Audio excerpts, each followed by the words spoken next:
ये कहानी है सुंदरवन जंगल में रहने वाले एक गरीब परिवार की, जो शौचालय में रहकर गरीबी की वजह से अपना गुजारा कर रहे थे। काफी देर से तेज बारिश हो रही है, अब मैं किस तरफ जाऊं? हमारा घर टूट गया है।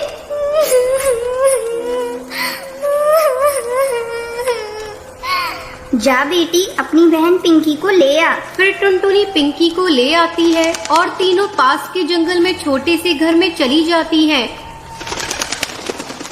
अब काफी तेज बारिश की वजह से और कमरा छोटा होने की वजह से उस कमरे में पानी आने लगता है। तभी उस पानी में सांप आ जाता है और पिंकी डर जाती है। तभी टूनी चिड़िया और टुनटुनी चिड़िया जल्दी से उस सांप को बाहर भगा देते हैं। फिर टुनटुनी रोते हुए कहती है,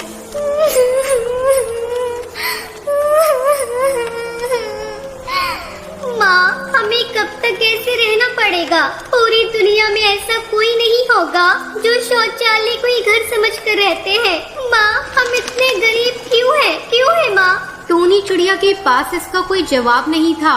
टूनी चिड़िया अपने बच्चों को मुसीबत में देखकर बहुत रोती है और उसके पास कोई रास्ता भी नहीं था। एक साल पहले टूनी चिड़िया एक घर में अपने पति टुन्नू और दोनों बेटियों के साथ रहती थी। अचानक से पति की मौत के बाद टूनी चिड़िया अपनी बेटियों को जैसे तैसे करके पाल रही थी। तभी तेज तूफान आता है और उसमें उनका घोंसला टूट जाता है। टूनी चिड़िया साहूकार के दफ्तर जाती है।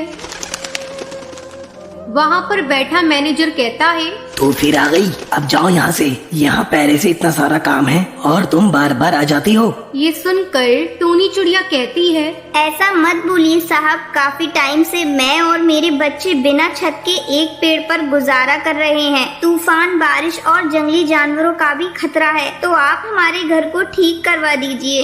अब कालू टूनी को वहाँ से भगाने के लिए वो उससे कहता है, हाँ अब जाओ यहाँ से, हम कुछ करते हैं, तुम परेशान मत हो। ये सुनते हुए टूनी चिड़िया वहाँ से चली जाती है। ऐसे ही एक साल गुजर जाता है, लेकिन अभी तक इंश्योरेंस ऑफिस से कालू कौवे का जवाब नहीं आता है। अब टूनी और उसकी दोनों बेटियों का वहाँ पर गुजारा करना बहुत मुश्किल हो रहा है। कहती है, माँ, आप मुझे सरकारी दफ्तर बताइए, मैं जाती हूँ वहाँ पर।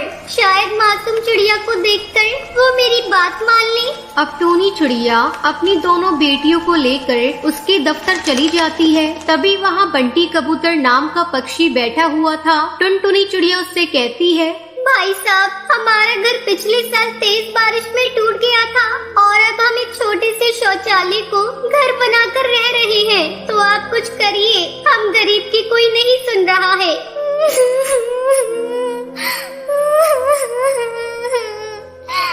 अच्छा ठीक है, अब रो मत, मैं ऑफिसर से बात करता हूँ। अब ज्यादा काम की वजह से बंटी कबूतर टुनटुनी चिड़िया की बात को भूल जाता है। ऐसे ही कुछ दिन गुजर जाते हैं। एक दिन बंटी कबूतर की माँ नदी किनारे पानी पी रही होती है। तभी बबली कबूतरी का पैर फिसल जाता है। तभी वहाँ टुनटुनी आकर उसे बचा लेती है। बंटी की माँ बबली कबूतरी उससे कहती है, बेटा, तुम इतनी सी हो, तुमने अपनी जान की परवाह नहीं की और मुझे बचा लिया। अब तुम्हें कोई भी मदद की जरूरत हो तो मुझे बता देना। फिर टुनटुनी चिड़िया उसके सामने रोने लगती है और उससे कहती है,